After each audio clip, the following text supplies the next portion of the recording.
Today I'm joining Carolyn's Craft Tree Challenge, hashtag CCT Challenge, and the prompts for this challenge are lavender, love, and lace. So here I am.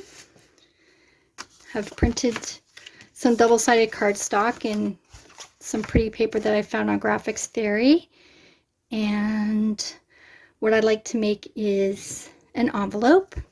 So far I've scored each side a ½ inch, and the piece of paper I started with is 5.5 by 11. Then I have folded up this way and this way, leaving about 1 inch here, which will be the top of the envelope, so you can fit things in there. Here's my little tag to go inside. And this will be the flap, and I want to keep the flap straight because I did make this little ruffle.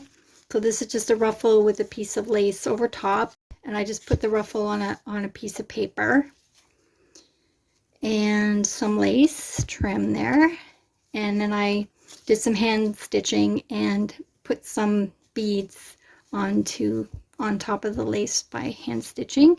And I always put ruffles and clusters and such on paper because then you can just glue it down with regular glue. It doesn't have to be the fabric glue. So let's cut out the flaps. So I'm just going along my score line here. I'm just going to miter in. Same thing on the other side.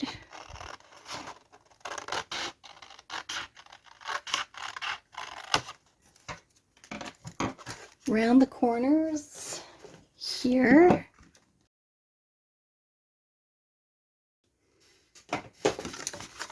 And this other side is the flap, and I'm just going to come in a little bit. Well, how big did I make this? I made it exactly. Okay, so I'm just going to just going to go straight along like I did the other side and miter in.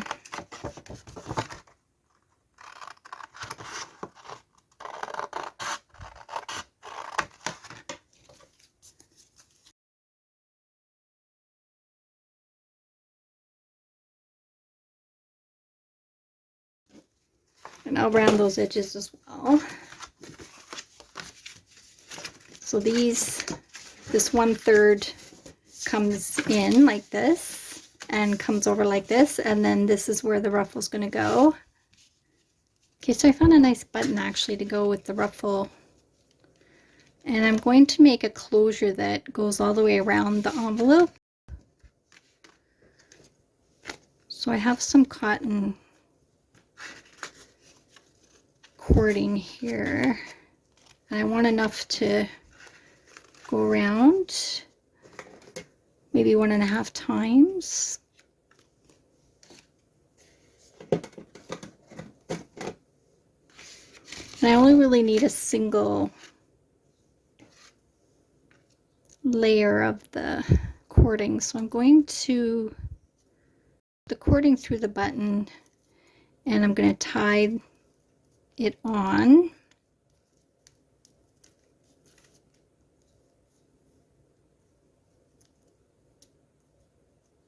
In a double knot.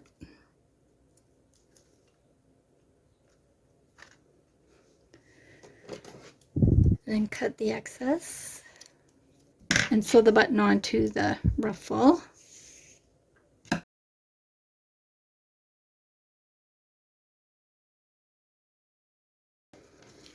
Okay, so now I have that thread onto the button and the button attached, and then I will just be able to go like this and close that once I glue this on.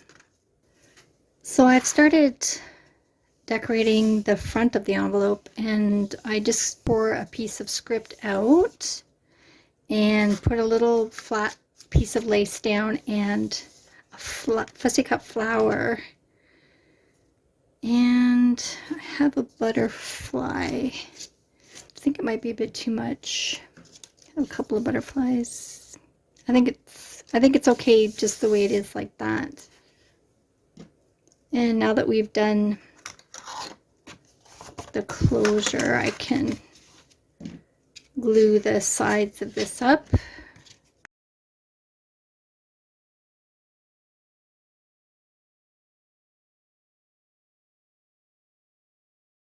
Okay, while that's drying, I'm going to make a card to go inside.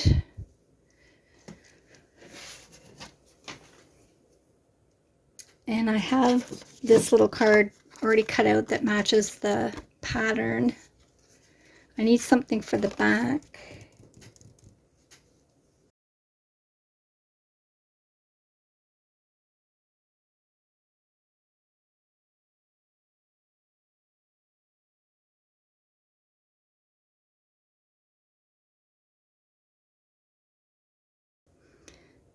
And I have some hearts that match the card.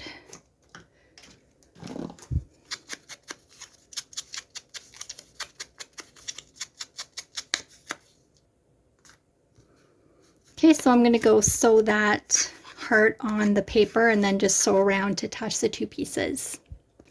So here's the book page with the heart on top that I did in a straight stitch, and then I came around the edges to do the zigzag stitch. On the other side, I have this little Paris ticket, and maybe the butterfly will actually make it onto the project here.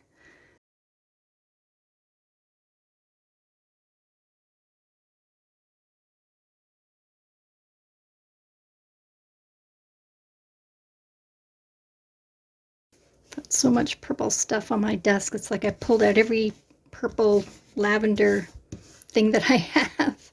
It's not a color I work with very often, so I'm just kind of grabbed everything I could. So I want to make a little charm to put at the end of this string that goes around the envelope. So I have some silver wire.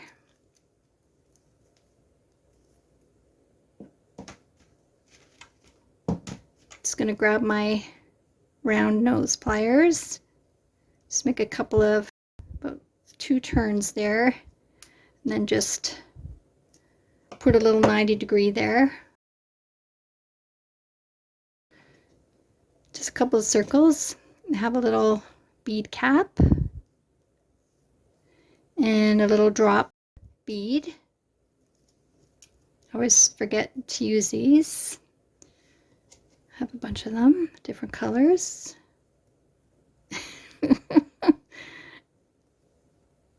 Okay, my fingers aren't working. Okay, there we go. And regular square pliers here, 90 degrees. Back to the round nose, 90 degrees, and then I'm just gonna grab the tail there and twist around the top.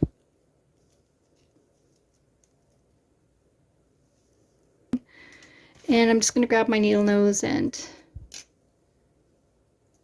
grab that end and just work that right in there.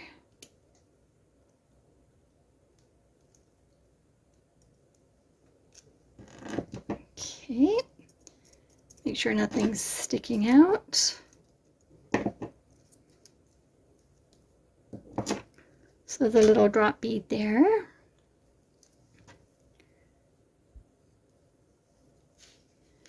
And I want it to come down, let's say about halfway there.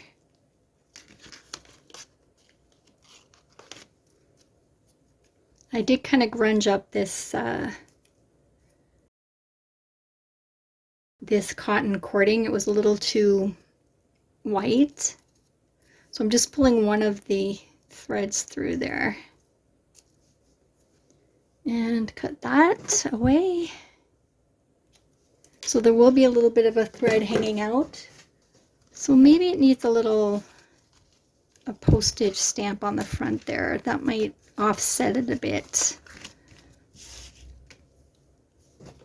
I have a couple of faux stamps. The green would go nicely.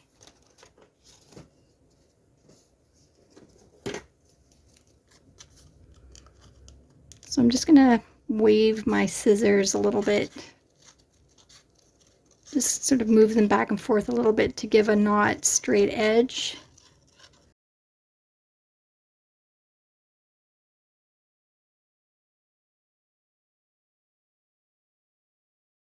I'm actually going to dip this right into over my ink pad and push it down with my dauber right onto the ink to give it a little bit more of a well-used look, well-traveled stamp.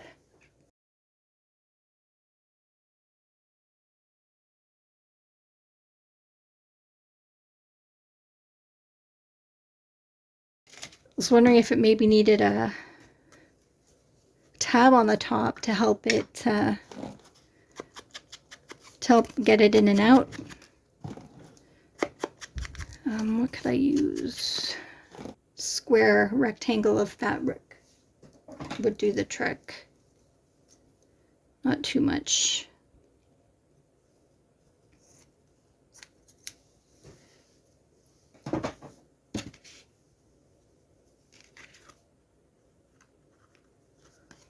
Okay, if I can get it straight, that would be nice. All right, so there's the card that goes inside. I've just zigzagged that on top. So that just gives it a little bit something to hold on to when you're pulling it out. And then we go around a couple of times, 3 times maybe. There we go. That's the back and the front. So I also made this little shaker with the same paper. And what I did was it's double-sided acetate. And I just cut this heart shape out of my Cricut with a smaller heart, cut that out of the bigger heart. And I first sewed a straight stitch almost all the way around till about here.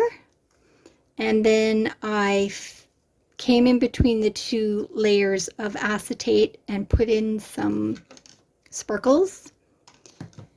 And then I went back to my machine and did this straight stitch there to sew that up. And then I came back and did a zigzag stitch all the way around the heart. Okay, thanks very much for joining me today. Hope you enjoyed this project. Thank you, Carolyn, for having a fun challenge. Join us on the Facebook group. Lots of fun stuff going on there. Until next time, take care. Bye.